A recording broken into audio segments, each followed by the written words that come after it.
You're watching Press TV's news review, where we look deeper into some of the top stories of the day. On this segment of the program, Russia's president has warned of a catastrophic rise in energy prices if Western sanctions against his country continue. Vladimir Putin says this will hurt households across Europe. He says this demonstrates that sanctions on Russia cause much more damage to those countries that impose them. He acknowledged that the sanctions have done some harm, but stressed that the economic blitzkrieg against Russia has failed. Putin had also previously slammed the sanctions as, quote, mad and thoughtless. Last month he said the EU could lose more than $400 billion because of its sanctions against Russia. He said Moscow would continue to develop as an open economy despite the ban. Since Russia launched the war in Ukraine in February, Western countries have imposed a wide range of unprecedented sanctions against Moscow. Those bans targeted individuals, banks, businesses, and state-owned enterprises, including the oil and gas sector.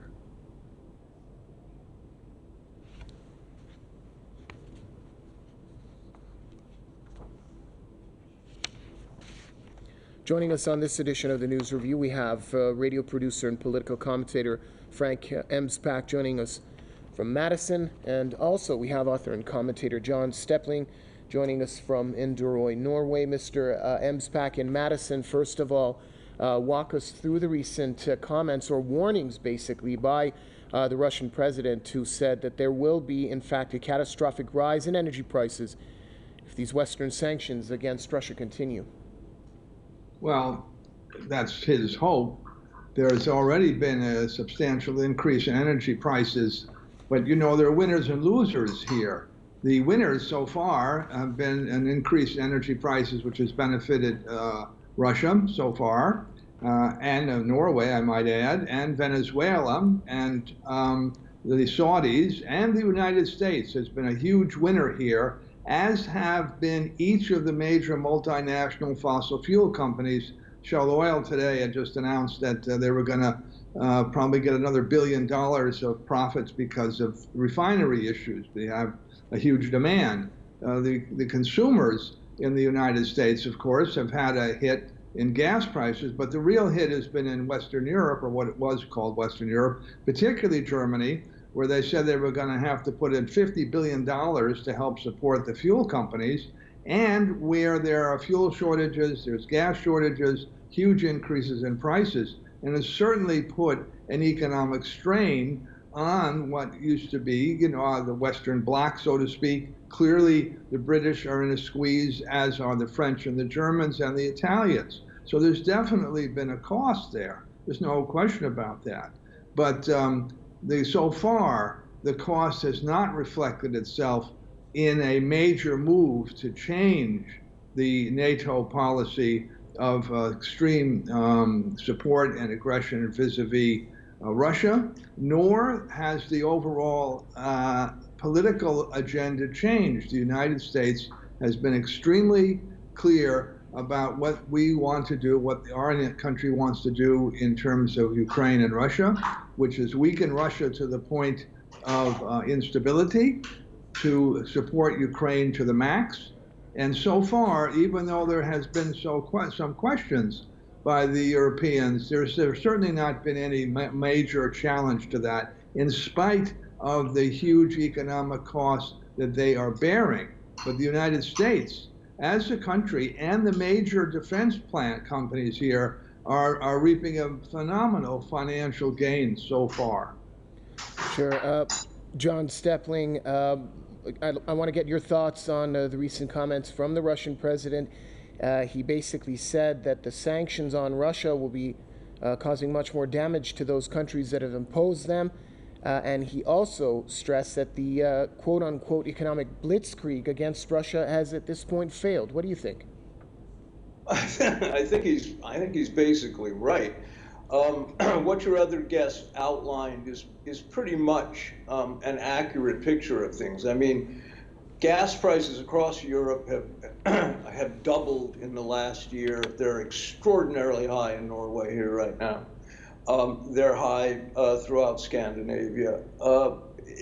You know, consumer prices, building supply materials, timber, and so forth, have all been affected by this. They're very costly in North America and Europe right now.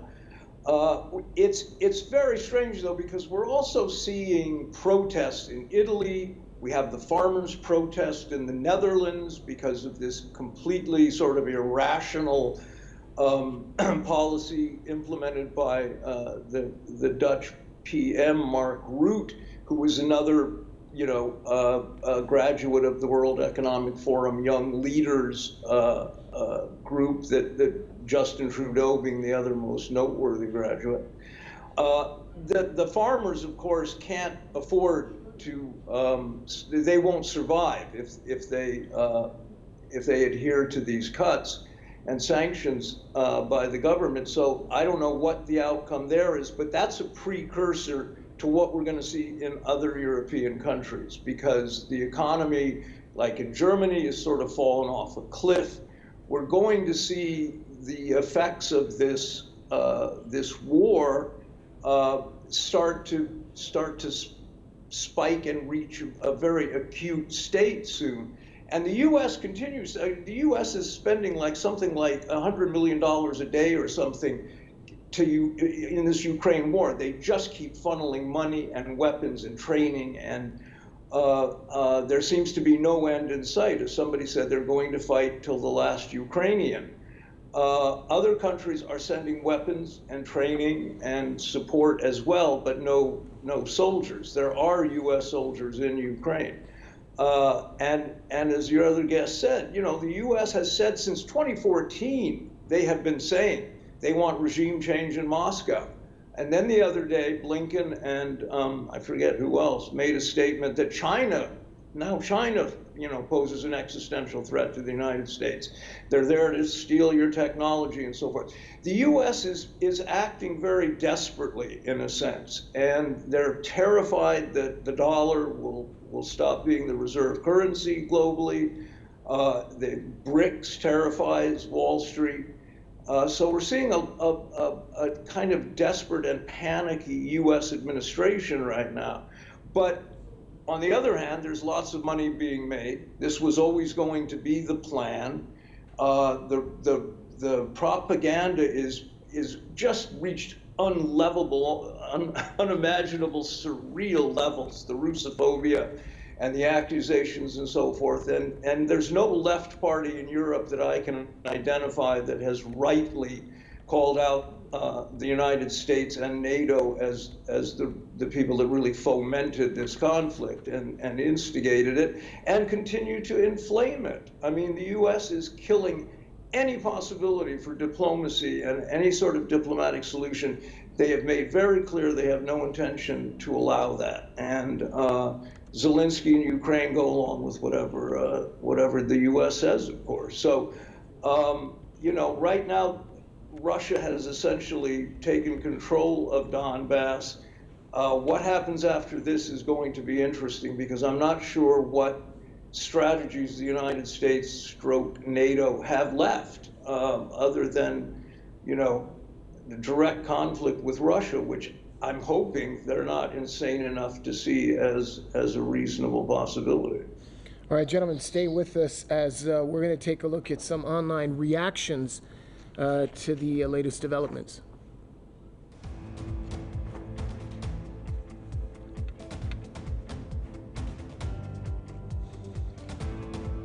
The first reaction by Andrew A. Michta says that near-term Russia is surviving the sanctions relatively well. The impact will be felt in the third quarter, but that's not a reason to ease any of the sanctions. On the contrary, they need to be expanded. Europe needs to cut off all energy imports from Russia. The next user, Elon's Mask, writes, Russia weaned itself off of European money faster than Europe weaned itself off of Russian energy. Sanctions bites Europe instead of Russia. The next tweet, Rachel says, a reminder, the goal of the sanctions on Russia that are destroying energy security and compounding inflation were intended to get the Russian people in the streets for the removal of their government. Looks like it is boomerang to take out the governments of Europe. And Wall Street Silver writes, why even have sanctions at this point? Russia has energy, Europe imports energy, there's no way around these facts. There's not enough spare natural gas or oil capacity on the planet to ignore Russia.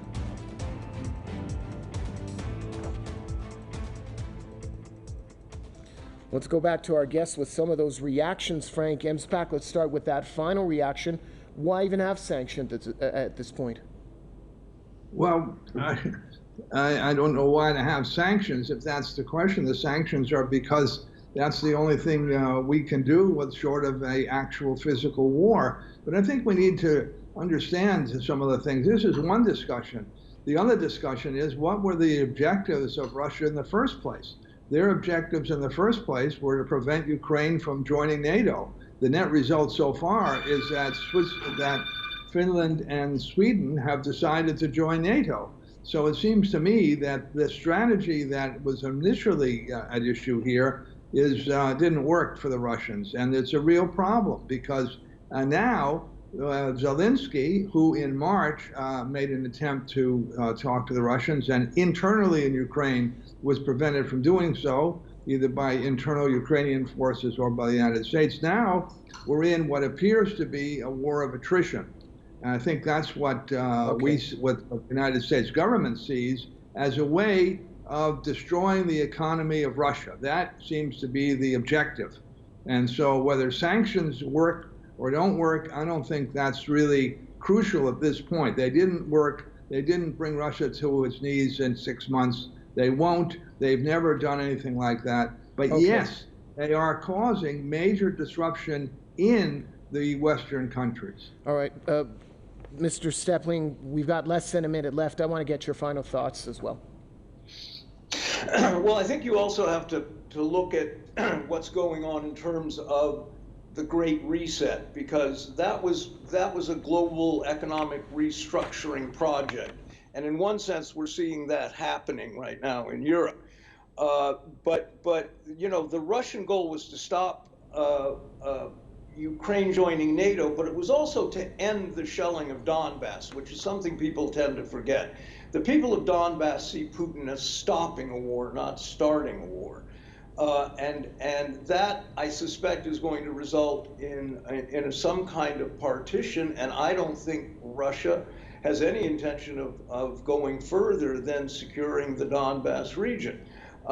So you know, a war of attrition, yeah, probably, because the U.S. is going to keep sending weapons and probably they're going to privatize the Ukrainian military to some degree with mercenaries. But they can't win. They're not going to win this war. And the goal, as openly stated in the famous Rand Corporation paper, was to overextend and unbalance Russia. Those were the terms used. I don't think it's going to work. Russia has secured Donbass.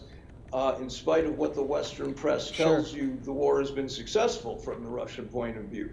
But what is the end game in terms of U.S. NATO? That's another question. Apologies for jumping in there. We're short of time now. Thanks to radio producer and political commentator Frank Emspak joining us from Madison, and also thanks to author and commentator Mr. John Stepling joining us from Inderøy, Norway. With that, it brings us to an end here on this edition of the News Review, but do stay tuned. There's plenty more to come here on Press TV. Bye for now.